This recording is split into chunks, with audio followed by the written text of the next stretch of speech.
I'm Ruri, and this is my Sheridan Portfolio Sketchbook 2020. I wanted to make a video that focused not only on showing my portfolio, but also just providing tips based on what I learned during the process to help those applying this year. Disclaimer: this is not a do-all, be-all kind of situation. Please do not go solely based on what I did. But, that being said, feel free to take inspiration. Here's how I'll be structuring the video. First, I'll be going through some quick facts about my sketchbook, like where I got it and what marker I got and stuff like that. Then, I'll be listing what type of things I included in my sketchbook. Next, I'll mention 3 ways I planned out my sketchbook time for maximum efficiency and to avoid last-minute stress sketching. And of course, finally, the thing that everyone is probably waiting for, the sketchbook flip-through. Feel free to skip ahead using the timestamps listed here and in the description box.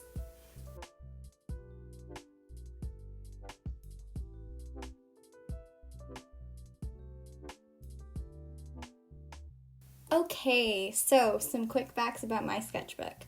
So, my score was 8 out of 10. I got my sketchbook from Walmart.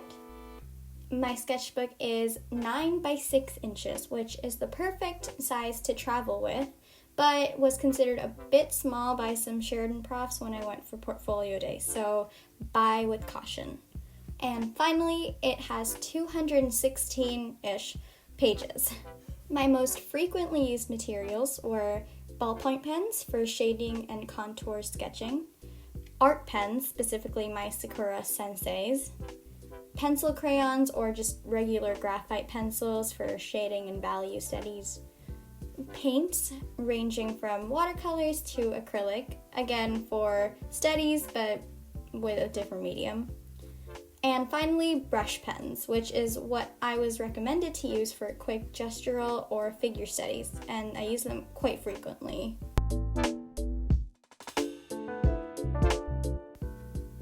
Okay, let's get the obvious out of the way first now. People. Draw guests at your house, people you see at school. If you don't feel like drawing, try focusing on gestural drawings instead, capturing their basic forms. Also, include value and detail whenever possible. That's something I got some feedback on. Places. I can't stress this enough. Carry your sketchbook everywhere. Draw any place, from your school to the rooms in your house. Draw the same room from multiple perspectives. I would stand in a room and kind of just pivot in a circle to get new layouts. You really want to show that you are practicing perspective. Animals. I don't have pets, so I would often find videos for dogs on YouTube of squirrels and birds and capture their poses. You can, of course, draw your own pet if you happen to be blessed with one. Finally, objects. I would often fill pages with quick shape studies of random things lying around me, from the junk on my desk to the clutter on other people's work areas. Anything goes. Okay, now for some specific spreads. So first, fashion models. I would often go onto the Vogue website to study different outfits, usually picking the ones with the most interesting shape compositions. Dance videos. So this was a really fun way of getting gestural movement and dynamicity. Hand studies. This was nice when I didn't want to draw whole bodies, but still wanted some sort of anatomy practice. I primarily used my non-dominant hand as a reference. Croquis Cafe. Croquis Cafe is an amazing resource for timed figure drawing practice if you can't go to formal classes but still want to practice your form and anatomy. Project brainstorms. I'm not encouraging this, but I would often brainstorm art ideas for my portfolio or art class in my sketchbook, mostly to show ideation and my process for process work, even if it wasn't going to be a part of my portfolio. Photo value studies. Now, draw from life as much as humanly possible, seriously. But to study different subject matter that I couldn't really access stuck at home, or if I wanted to really study the values and lights and shadows of a person and it wasn't realistic to keep them waiting there, I would go on the Pinterest or Unsplash apps to find good photo references and draw from those. Finally, flora studies.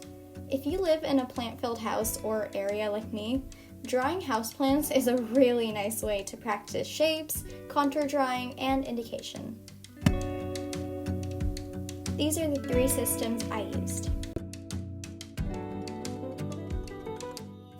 The first is planning specific types of pages. Sometimes when I was really stressed, I would plan out exactly what things I would do each day in a week. Did I always stick to this? No. Did it give me a good jumping off reference point? Yes. Number 2, checkboxes. This was honestly mostly for peace of mind towards the end of the sketchbook filling process.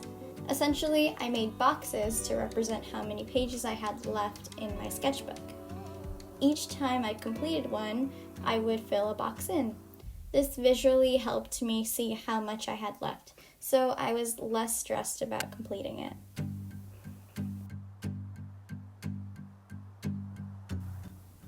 And finally, number 3, planning how many pages per day I would need to do to finish on time, or earlier. Essentially, I took the amount of pages I had in my sketchbook and divided them amongst the amount of days I had. This gave me a base amount of pages to do in a day, and how many to catch up on if I missed a day or 3. Okay, let's finally get into the sketchbook. Okay, let's get into it. So here, as you can see, you definitely don't have to do this. It's gonna be hard to show, but basically, I added in the sketches that I did for that no-tan design. I figured it would be really good to include it. Okay, so this was the first ever few pages that I did. I did go in order. So this is a car sketch and some sketches that I tried doing on the way, some like observational sketches of like tomatoes. I was holding this with my left hand, drawing with my right.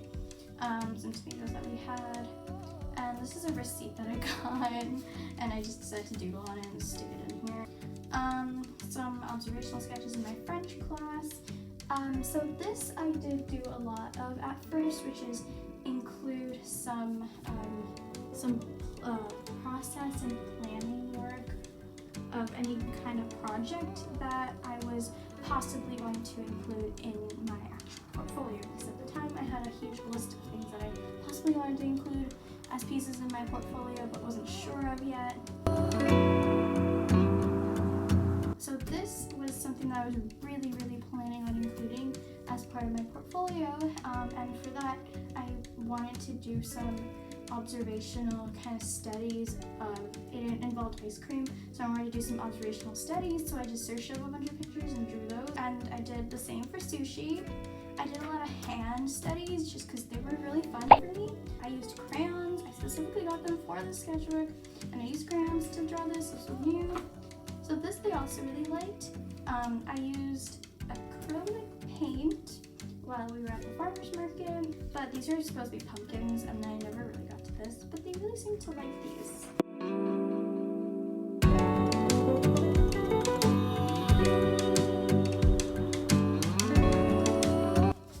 I liked adding color a lot, so you'll see that later on too. Some process work for a logo design I was doing. Sometimes I would incorporate things I was doing at school into here.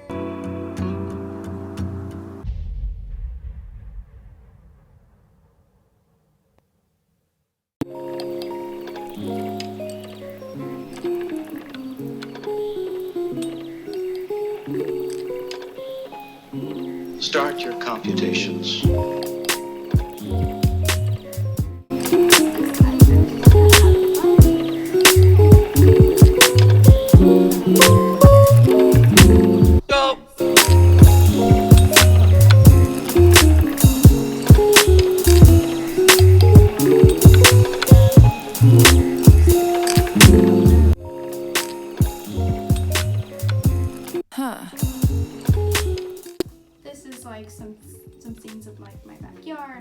outside my window. I did a lot of these kind of like 2-image things. Yeah, it was just one of my favorite ways to do to fill up sketchbook pages. So, yep, more sketches. We had guests over, people in my class. You'll notice a lot of sketches in class because that was one of the places that I had the most people to draw. And you can see I like drawing people, but I was trying to incorporate some other things. Like these are some scenes throughout my school. This is like right after a test. I was done early, so I just whipped out my sketchbook.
And it's okay if you don't always feel like you want to sketch something, and if it doesn't always turn out perfect, because not all artists can be perfect. It's just as long as you show that you are interested in using different mediums and using different subjects, and you have some level of skill.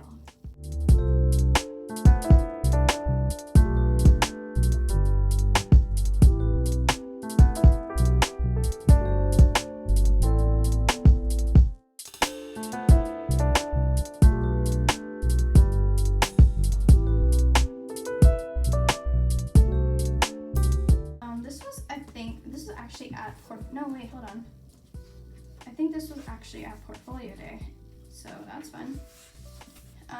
Some sketches from my art class, because they gave me some feedback that I should try focusing on more detailed faces and stuff.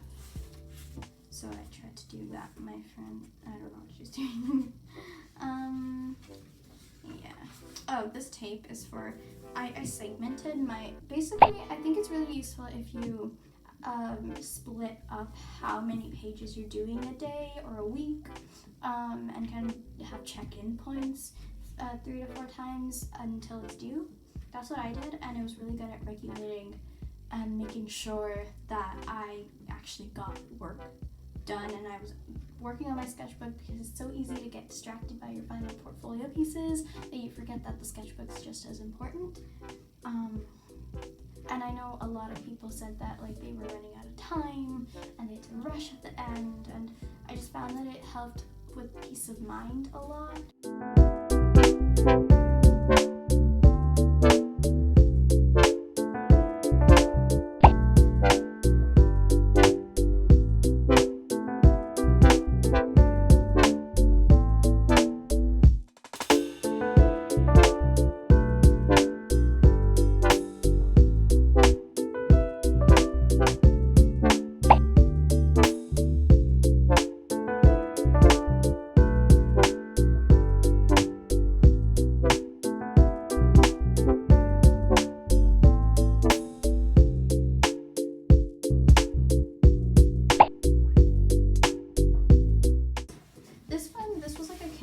Illustration that did not turn out as I had hoped. So then later I came in with my multiple highlighters and just made it a techno kitchen somehow.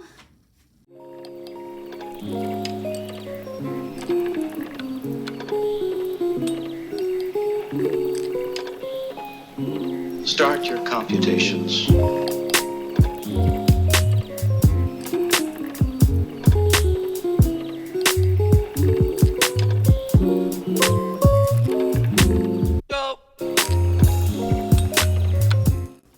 doggy. They're so cute.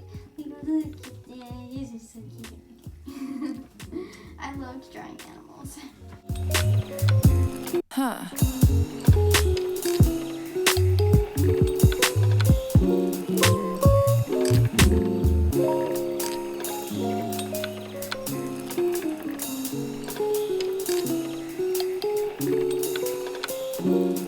I think we're getting into a weird area here. Maybe.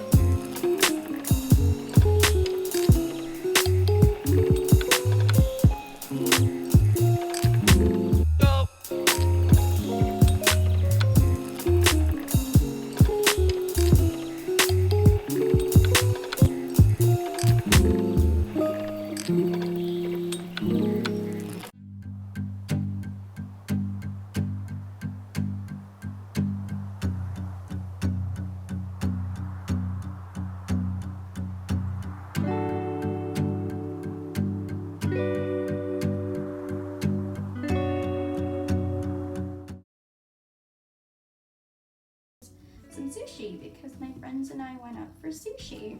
So I drew the food that we ate. This was my stuff. This was all of theirs.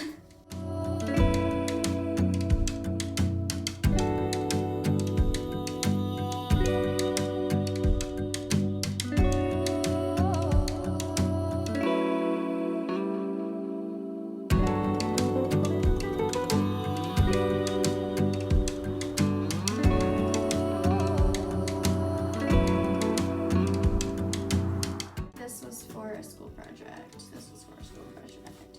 This was for a school project. Yeah, this I would not. Maybe I wouldn't do this much. I don't know why I did it in here. I kind of regret it. Oh, these were studies for another portfolio piece I wanted to do, which is perfume based obviously.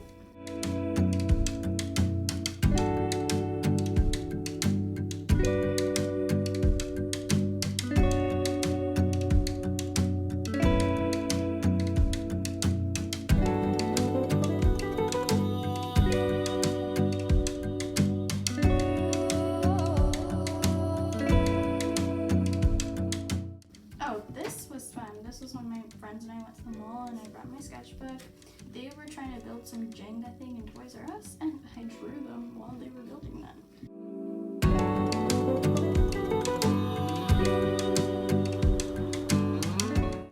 And that's the end of my sketchbook. And that's it. You can check out my Instagram if you're interested, and good luck to anyone who's applying this year. I really hope I helped. Bye!